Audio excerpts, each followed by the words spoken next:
हिम्मत और जज्बे की एक मिसाल। अखनूर के एक छोटे से गांव मालपुर दींगा से आने वाले बहादुर लाल जी आज सेंट्रल यूनिवर्सिटी ऑफ हरियाणा में अपनी पीजी कर रहे हैं। किस तरीके से इन्होंने अपनी शुरुआत की और ये देख नहीं सकते उसके बावजूद भी पीजी लेवल तक पहुंचना, और आज ये रिसर्च कर रहे हैं ताकि उन सभी लोगों की मदद की जाए जो इनकी तरह देख नहीं सकते। मेरे साथ हैं बहादुर लाल जी। बहादुर लाल जी, बहुत बहुत स्वागत है आपका। Thank you ma'am. Bahadur Lal ji, आपसे आपकी शुरुआत के बारे में जानना चाहूँगी। क्या बचपन से ही आप देख नहीं सकते? बिल्कुल, मैं बचपन से देख नहीं सकता हूँ। मैं बचपन से ही ब्लाइंड हूँ, बिल्कुल टोटली।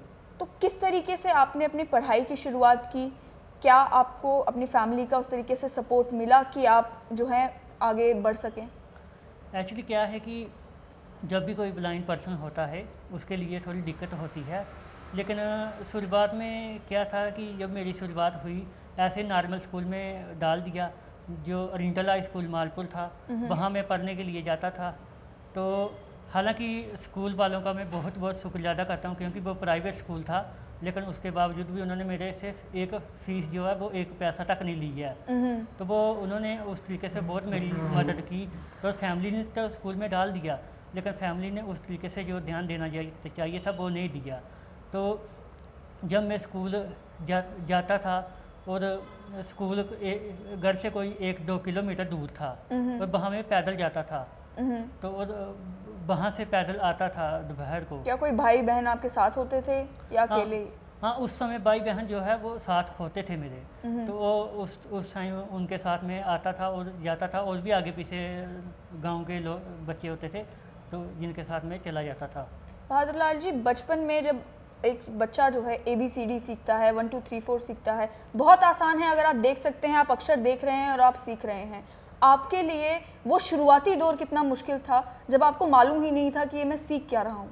हाँ बिल्कुल, ये बहुत ही मुश्किल था, क्योंकि जिसने देखा ही नहीं कुछ भी है वो सीखेगा क्या। लेकिन उस टाइम जो मेरे टीचर वगैरह थे उन्होंने ऐसे जमानी जो था वो मुझे सिखाया, जैसे ABC ऐसे 1 2 3 4, और लिखने के लिए जो है वो मुझे हेल्पर मिलता था एग्ज़ाम के टाइम में, और जो क्लास में वो टीचर पढ़ाते थे वो हम सुनते थे सिर्फ। तो वो लिखने के लिए हेल्पर मिलता था, जो कि हेल्पर की मदद से हम पेपर वगैरह देते हैं एग्ज़ाम। उसके बाद 8वीं और 10वीं बोर्ड एग्ज़ाम का समय होता है। कितना प्रेशर था आपके ऊपर? क्या मुश्किलें आपको आई उस समय जो है प्रिपेयर करने में, उस समय पढ़ने में? बिल्कुल, क्योंकि जब मेरा फर्स्ट टाइम 8th का एग्ज़ाम था और उस टाइम इतनी अवेयरनेस भी नहीं थी, और मेरे लिए बहुत मुश्किल था कि मैं कैसे एग्ज़ाम लिखूं। और स्कूल वालों ने भी ये कह दिया कि आपको हेल्पर नहीं मिलेगा, क्योंकि बोर्ड का पता नहीं क्या आर्डर होता है वो आपको लाना पड़ेगा। तो उस टाइम पे मैं किसी की हेल्प लेके तो वहाँ बोर्ड में परमिशन लेने गया, वहाँ से परमिशन लेके आया, तो फिर मैं राइटर की मदद से जो है वो पेपर लिखा, और मेरे 50% जो है वो मार्क आए उस टाइम 8th क्लास में। 10वीं के बाद क्या सिलसिला रहा? जब 10th के बाद मेरी 10th पास होगी, 10th तो खैर मैंने प्राइवेट की थी, फिर तो जो 11th 12th है वो रणबीर हाई सेकेंडरी स्कूल में की थी। तो रणबीर हाई सेकेंडरी जो स्कूल है ये परेड है, और उस समय मैं ब्लाइंड स्कूल जो रूपनगर था वहाँ मैं पहुँच चुका था। तो वहाँ पे मैं बताना चाहता हूँ आपको, मैं जो school of director education Zahida Khan थी, उन्होंने मुझे बताया था कि वहाँ पे ऐसे ऐसे ब्लाइंड स्कूल है, आप वहाँ पे जाओ। और वहाँ पे उन्होंने मेरी एडमिशन कराई और मैं वहाँ पे रहता था। हालांकि वहाँ पे 5th तक स्कूल है, आगे बच्चों को पढ़ने के लिए बाहर जाना पड़ता है। तो वहाँ से मैं पढ़ने रणबीर हाई सेकेंडरी स्कूल जाता था, और वहाँ भी एडमिशन जो है वो जाहिदा खान मैम ने कराई थी। तो इस ब्लाइंड स्कूल में आपने क्या कुछ सीखा? क्या ब्रेल, जिसमें जो है जो लोग देख नहीं सकते वो पढ़ाई करते हैं, ब्रेल आपने वहाँ पर सीखी? मोबाइल का इस्तेमाल करना आज आम लोग करते हैं, जो स्टूडेंट्स हैं वो पढ़ने के लिए करते हैं, क्या वो आपको वहाँ पर सिखाया गया? क्या क्या चीज़ें आपने उस ब्लाइंड स्कूल में सीखी?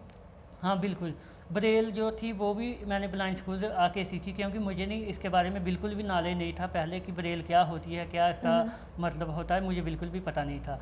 जब मैं ब्लाइंड स्कूल में गया तो वहाँ पे जो ब्रेल थी वो सिखाई गई मुझे, और ब्रेल सीखने के बाद फिर मुझे आस्ता आस्ता पता चलता गया कि फिर मोबाइल जो था वो सीखा मैंने। जैसे कि मैं बताना चाहता हूँ आपको, ये वाला मोबाइल जो है ये मैंने सीखा, ये ताकि इसमें टॉकिंग सॉफ्टवेयर होता है जो जैसे आप 1 लिखा होगा वो 1 बोलेगा, 2 लिखा होगा 2 बोलेगा, और जो भी आप नेट पे चलाना चाहोगे वो बोलेगा। तो इस मोबाइल को मैंने चलाना सीखा। ये आपको भी बताना चाहता हूँ कि किस तरीके से बोलता है।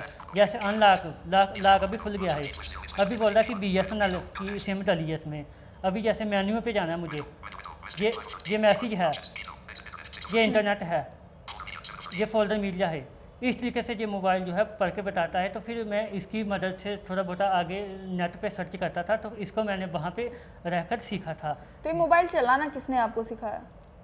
एक्चुअली वहाँ पे जो लोग वगैरह थे, टीचर वगैरह, जहाँ स्टूडेंट क्या दोस्त वगैरह की ज़्यादा हेल्प ली थी मैंने। तो उन्होंने ये मोबाइल जो है वो मुझे चलाना सिखाया था, और मैंने इसको सीखा। अभी मुझे पूरा आता है बिल्कुल भी। एक की मैं इसकी खोल लेता हूँ, कुछ भी खोलना हो तो वो निकाल लेता हूँ इसके। लेकिन ये तो बड़ा तेज बोल रहा है। क्या मतलब जो हम सुनते हैं वो सच्चाई है कि जो लोग देख नहीं सकते उनकी जो बाकी सेंसेस होती हैं वो बहुत स्ट्रांग हो जाती हैं? क्या उससे भी आपको कोई मदद मिली, या वो सब खाली जो है मिथ है, सच्चाई नहीं है?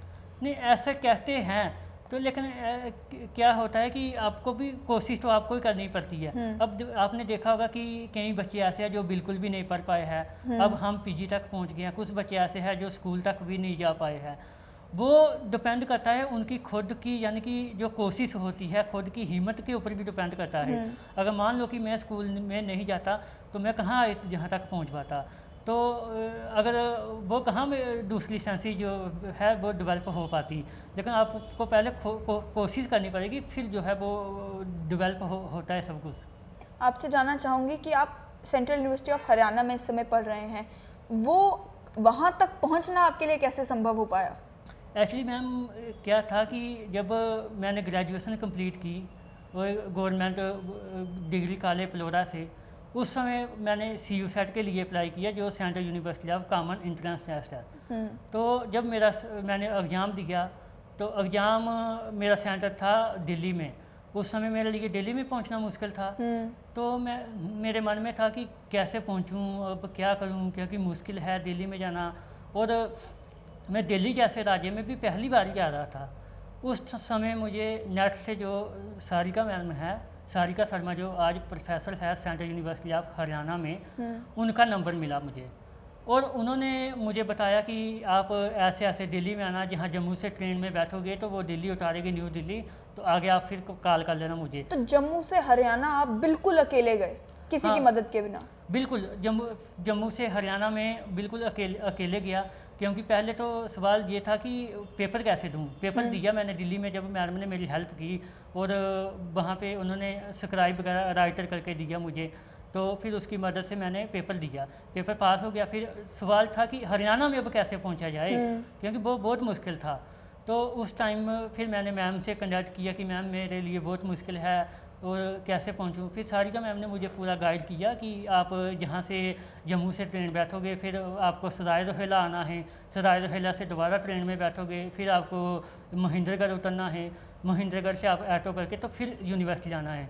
और मैंने उनकी बात मानकर मैं उसी तरीके से गया और वहाँ पहुँच गया यूनिवर्सिटी में। जब 2-3 दिन में वहाँ पे रहा, मेरी एडमिशन वगैरह मैडम ने करा दी, सब कुछ हो गया मेरा।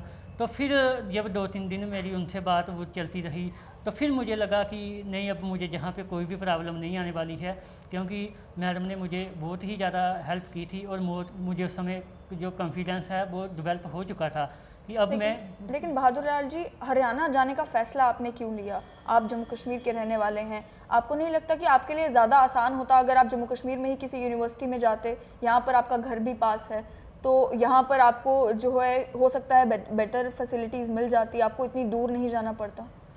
एक्चुअली क्या है कि मैंने जहाँ भी देखा, जहाँ पर उस तरीके से फैसिलिटी वगैरह मुझे नहीं मिल पाई प्रॉपरली। जम्मू में भी तो मैं पढ़ा हूँ, ग्रेजुएशन तक मैंने जम्मू में की हुई है। लेकिन मैंने उस समय पंजाब में भी अप्लाई किया था, लेकिन मैंने सबसे बात की। लेकिन जब मुझे सारिका मैम से बात जब मेरी हुई थी, तो उस तरीके मुझे ये कॉन्फिडेंस डेवलप हो गया था कि सारिका मैम जो है वो मुझे किसी तरीके की जो है वो प्रॉब्लम नहीं आने दी। और बाकी में यही हुआ कि आज तक मुझे कोई भी प्रॉब्लम नहीं उन्होंने आने दी। और जो भी मुझे पढ़ाई में स्टडी में ज़रूरत होती है, जैसे स्टडी मटेरियल चाहिए होता है, रिकॉर्डिंग चाहिए होती है, वो रिकॉर्डिंग वगैरह करके जो है वो मुझे देते हैं। और उसी रिकॉर्डिंग से जो है वो मैं पढ़ता हूँ। तो अगर आप चाहते हो तो मैं आपको सुना भी सकता हूँ उनकी रिकॉर्डिंग। रिकॉर्डिंग की तो ज़रूरत नहीं है। आपसे समझना चाहूँगी कि क्या जम्मू में भी आपने किसी यूनिवर्सिटी में अप्लाई किया था? हाँ, सेंट्रल यूनिवर्सिटी जम्मू में भी अप्लाई किया था और जम्मू यूनिवर्सिटी में भी अप्लाई किया था, लेकिन उस तरीके से जहाँ पे फैसिलिटी वगैरह जो है वो मुझे नहीं मिल पाई, तो इसलिए फिर मैंने हरियाणा जाने का फ़ैसला लिया। तो और आज मैं हरियाणा में हूँ, मेरी पीजी कंप्लीट होने को है और इस समय मैं 2 बार नेट क्वालिफाइड हूँ, नेशनल एलिजिबिलिटी टेस्ट।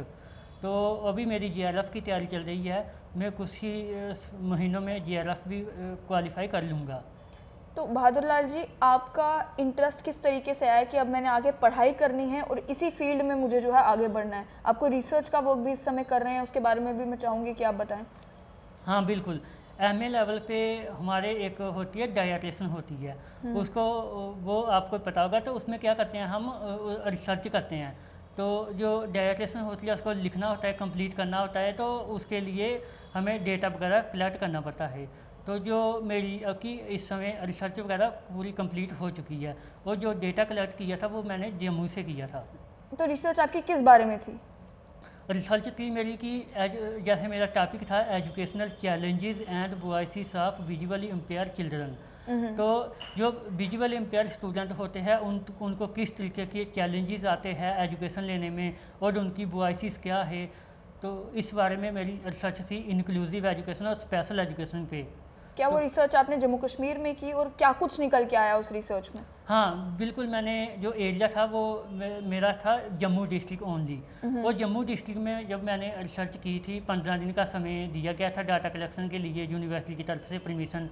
तो उस टाइम में मैंने 20 बच्चों पे डाटा कलेक्ट किया था, 20 बच्चों पे बात की थी, लेकिन उनमें निकल कर ये आया कि वो प्रॉपरली फैसिलिटी जो है वो नहीं है। जैसे यूनिवर्सिटी में रैम्प की फैसिलिटी नहीं है, ई बुक्स वगैरह नहीं है, लाइब्रेरी में ऑडियो बुक वगैरह नहीं है, फिर ट्रांसपोर्ट की प्रॉब्लम रहती है, बच्चों को आने जाने के लिए गाड़ी की समस्या रहती है, फिर जो सैनिटेशन की प्रॉब्लम रहती है, बाथरूम वगैरह प्रॉपरली नहीं है, फिर लिफ्ट वगैरह की प्रॉब्लम रहती है, फिर उनको प्रॉपरली मटेरियल नहीं मिल पाता है, फिर एग्जामिनेशन जो सिस्टम है वो उनको राइटर वगैरह प्रोवाइड नहीं करवाते हैं। बहुत तरीके की जो प्रॉब्लम है वो निकल कर सामने आई। और कुछ बच्चों का ये भी मानना है कि उनकी फैमिली उनको सपोर्ट बिल्कुल भी नहीं करती है एजुकेशन में, फिर भी वो पढ़ाई करते हैं, किसके बेसिस पे स्कॉलरशिप वगैरह उनको मिलती है तो वो उस तरीके से स्टडी करते हैं। और बच्चों से जब बात हुई थी, बच्चों ने यही कहा था कि ये सब चीज़ें होनी चाहिए, विजुअल इम्पेयर है उसको प्रॉपरली तरीके से स्कॉलरशिप मिलनी चाहिए, उसकी फैमिली को चाहिए उसको पूरे तरीके से मोटिवेट करे, उसको डीमोटिवेट ना करे, उसको सोसाइटी को चाहिए उसको डीमोटिवेट ना करे, उसको मोटिवेट करे। और ई बुक्स वगैरह, ऑडियो बुक्स वगैरह, ब्रेल बुक्स वगैरह ये सब लाइब्रेरी में होनी चाहिए और गाड़ी वगैरह की फैसिलिटी होनी चाहिए। और करिकुलम जो है वो विजुअल इम्पेयर के स्टूडेंट के अकॉर्डिंग होना चाहिए ताकि उनको किसी तरीके की प्रॉब्लम ना हो। और टीचर को चाहिए कि उनको पूरे तरीके से सपोर्ट करे। तो यही कुछ निकल कर इस मेरी रिसर्च में आया था। हालांकि इसको मैं कंटिन्यू करूँगा, अभी आगे पीएचडी करूँगा, मैं सोच रहा हूँ अभी पीएचडी करूँगा मैं। तो आगे आपका मतलब ज़िंदगी में हर एक का एक लक्ष्य होता है, आपका लक्ष्य क्या है? आप ज़िंदगी में क्या करना चाहते हैं? देखो, पहला तो मेरा रिसर्च मेरी कोशिश यही है कि मेरा जीआरएफ हो जाए। जीआरएफ करने के बाद मैं पीएचडी करूँगा और पीएचडी करने के बाद मैं प्रोफेसर के लिए अप्लाई करूँगा, असिस्टेंट प्रोफेसर वगैरह के कॉलेज यूनिवर्सिटी। तो आगे जाके यानी कि जो विजुअल इम्पेयर चिल्ड्रन है, स्टूडेंट है, उनको किसी तरीके की प्रॉब्लम ना आए, तो मैं इसके लिए यानी कि उनको हर तरीके की मदद करना चाहता हूँ। बहादुर लाल जी, जैसा कि आपने कहा कि ट्रांसपोर्टेशन की प्रॉपर फैसिलिटी, ऑडियो बुक्स, ये सारी दिक्कतें जो हैं उन लोगों को आती है जो कि विजुअली इम्पेयर्ड हैं। आप किस तरीके से ट्रैवल करते हैं? डाटा कलेक्शन के लिए भी अगर आप गए, आपने कहा कि आप अकेले जाते रहे हैं, एक जगह से दूसरी जगह आपको जाना है, हरियाणा तक आप गए, आपको अकेले जाना है, आप बिल्कुल देख नहीं सकते, 100% ब्लाइंड आपने बताया कि आप हैं, तो कैसे पॉसिबल हो पाता है आपके लिए वहाँ पर जाना? क्या खतरा नहीं होता कि आप जो है कोई एक्सीडेंट हो सकता है, कोई गाड़ी कहीं से आ सकती है, कहीं पर आप टकरा सकते हैं? तो किस तरीके से आप एक जगह से दूसरी जगह जाते हैं? हाँ बिल्कुल, यानी कि जब कोई भी स्टूडेंट विजुअल इम्पेयर जब घर से बाहर निकलता है तो उस समय उसके मन में यही होता है क्या पता मैं लौट कर आऊँगा कि नहीं आऊँगा, क्योंकि खतरा तो बहुत होता है। आजकल आपको पता है कि गाड़ी इतनी ज़्यादा हो गई है और उसका कि रास्ता नहीं लोग कराते हैं। और जब मैं डाटा कलेक्शन के लिए जाता था तो उस समय मैं अकेले ही जाता था, वो बिल्कुल सही कहा। और दूसरी बात ये थी कि जब डाटा कलेक्शन के लिए जाते थे, अब मान लो कि जिस बच्चे से क्वेश्चन पूछा वो जो जवाब देगा उसको नोट करने के लिए भी तो कोई चाहिए होता ना। वो राइटर मेरे साथ रहते थे जो कि जो मेरी क्वालिफिकेशन थी उससे लोअर थे, तो वो जो बच्चे बोलते थे और वो उनको नोट करते थे बच्चे। तो इस तरीके से मेरे साथ उस समय कोई रहता था। लेकिन बाकी जो है ट्रैवलिंग की बात है, हरियाणा जाना है, कहीं भी जाना है, वो मैं खुद अकेले जाता हूँ। और मैं चाहता हूँ कि कोई भी विजुअल इम्पेयर जो स्टूडेंट है उसको किसी पे भी डिपेंड नहीं रहना चाहिए, उसको खुद हिम्मत करनी चाहिए, खुद कोशिश करनी चाहिए। तो आपने किस तरीके से जो है हर जगह अकेले जाना शुरू किया? बचपन में तो ऑफ कोर्स जब आप स्कूल जाते थे आपने कहा आपके भाई बहन आपके साथ होते थे, कौन सी वो उम्र थी जिसके बाद आपने ये डिसाइड किया कि अब मैं जहाँ पर भी जाऊँगा अकेले जाऊँगा? हाँ, एक्चुअली क्या है कि जब मैं 10-12 साल के उम्र में था तो तब ऐसे मैंने किसी को बोला कि कहीं जाना है मुझे ले चलो, लेकिन किसी ने मना कर दिया, उन्होंने फैमिली ने, कि हम आपको नहीं ले जा सकते। लेकिन उस समय मैंने ये डिसाइड किया कि आज के बाद कुछ भी हो जाए, चाहे वो आज के बाद मैं अकेले जाऊंगा। और उस तो बाद ये मेरा निर्णय था और इस निर्णय में मैं सफल ही हुआ हूँ और आगे भी मैं जो है वो अकेले ही जाऊँगा, जहाँ भी जाना होगा मैं अकेले ही जाऊँगा। बहादुर लाल जी, आखिर में आपसे समझना चाहूँगी कि ये जो जज्बा है आपके अंदर कि आप खुद भी अपनी ज़िंदगी में कुछ करें और जितने और भी लोग जो विजुअली इम्पेयर्ड हैं उनकी भी मदद कर सकें, ये जज्बा आता कहाँ से है? एक्चुअली मैम देखो, जब आप कोशिश करोगे तो खुद ही जज्बा आ जाता है। देखो जैसे पढ़ाई तो आपको खुद करनी पड़ेगी, जहाँ जाना है वहाँ खुद जाना पड़ेगा।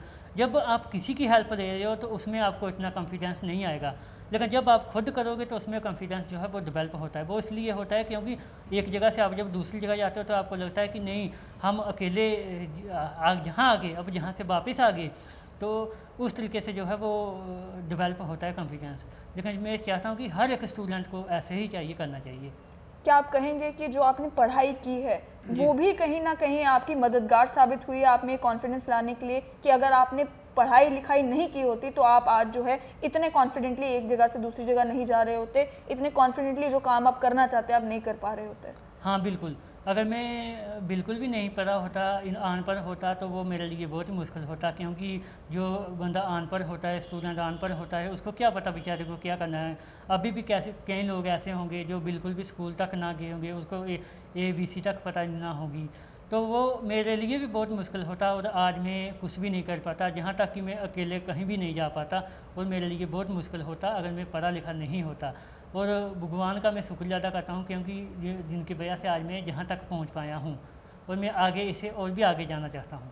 सरकार ने जितनी स्कीम्स ला कर रखी हुई हैं उन लोगों के लिए जो स्पेशली एबल्ड हैं, क्या उन किसी स्कीम का फ़ायदा आपको हुआ, किसी स्कॉलरशिप आपको मिली या कोई जो पेंशन जो लगाई जाती है क्या उसका कोई फ़ायदा आपको मिला? हाँ, जो पेंशन वगैरह मिलती है मुझे 1000 रुपया पर मंथ, लेकिन वो मैं चाहता हूँ कि टाइमली मिलनी चाहिए। जैसे 3-3, 4-4 महीनों के बाद इकट्ठा पैसा मिलता है, लेकिन वो मान लो कि किसी को ज़रूरत आज है, उसको पैसा 2 महीनों के बाद मिलेगा, बहुत थोड़ी सी दिक्कत हो जाती है। जैसे स्कॉलरशिप वगैरह है वो विजुअल इम्पेयर को टाइम पे नहीं मिल पाती है, उसको हो सकता है 3-4 महीने बाद में मिले, क्योंकि एडमिशन अगर किसी को आई लेनी है वो पैसा उसको बाद में मिलेगा, फिर वो किसी ना किसी के ऊपर उसको डिपेंड रहना पड़ता है। वो सबसे बड़ी प्रॉब्लम है। बहादुर लाल जी, आखिर में एक लाइट हार्टेड सवाल आपसे पूछते हैं। जो लोग आम लोग हैं वो पढ़ाई तो करते हैं, साथ साथ में रिलैक्स भी करते हैं, आप रिलैक्स करने के लिए क्या करते हैं? देखिए, रिलैक्स करने के लिए मैं नेट वगैरह का यूज़ करता हूँ और तो लैपटॉप चला लेते हैं? हाँ बिल्कुल, लैपटॉप जो है वो मुझे सारिका मैम जो है उन्होंने चलाना सिखाया था पहले, कि मुझे वो टच वाला मोबाइल उन्होंने सिखाया। जो ये मैं आपको बताना चाहता हूँ, ये जो है मोबाइल ये टच वाला है, ये बोलता है, इसमें भी ट्रैकिंग सॉफ्टवेयर होता है। जैसे आपको कोई न्यूज़ सुननी है, जैसे न्यूज़ अभी आई होगी जहाँ पढ़ के बताएगा वो कोलैप्स्ड दुनिया में कोरोना के ताज़ा आंकड़े आज तक 14 मिनट। हाँ, इस तरीके से पढ़ के बताएगा। ऐसे मुझे नेट चलाना है, कुछ पढ़ना है, तो वो उन्होंने पूरा सिखाया, मुझे पूरी तरीके से हेल्प की मेरी। तो और हर तरीके की वो जो है वो मेरी मदद करते हैं। मुझे कंप्यूटर भी उन्होंने यूज़ करना सिखा दिया, लैपटॉप। तो अभी रिलैक्स करने के लिए फिर नेट चलाते हैं? नेट चलाते हैं और हम रिलैक्स करने के लिए जैसे है मेडिटेशन वगैरह भी करते हैं, तो वो भी एक अच्छी साबित हुई है हमारे लिए, क्योंकि मेडिटेशन जो है वो बहुत ही इम्पॉर्टेंट है और विजुअल इम्पेयर के लिए वैसे भी इम्पॉर्टेंट होती है, ज़रूरी होती है वो। बहुत बहुत शुक्रिया बहादुर लाल जी हमारे साथ जुड़ने के लिए। तो आपने साफ सुना कि एक व्यक्ति जो बचपन से ही देख नहीं सकता, अखनूर के एक छोटे से गांव से निकलता है, अपनी मेहनत से अपने बलबूते पर पढ़ाई करते हुए, स्ट्रगल करते हुए जो है आज हरियाणा में है, वहाँ पर रिसर्च कर रहे हैं और रिसर्च भी वो कर रहे हैं जिससे आने वाले दिनों में जो लोग देख नहीं सकते उनकी ये मदद कर पाएँ। लक्ष्य ज़िंदगी में ये है कि ये टीचर बनना चाहते हैं, क्योंकि जैसा इन्होंने भी कहा कि इनकी ज़िंदगी में बड़े सारे टीचर्स रहे हैं जिन्होंने इनकी मदद की है, जिन्होंने इन्हें इस काबिल बनाया है कि आज ये भी ये सपना देख सकते हैं कि मैं भी किसी की मदद करूं। डिपेंडेंट नहीं होना चाहते किसी के ऊपर, चाहते हैं कि जो कुछ करें अपने बलबूते पर करें। ऐसी इंस्पायरिंग कहानियाँ आप तक पहुंचाते रहेंगे। देखते रहें स्ट्रेट लाइन।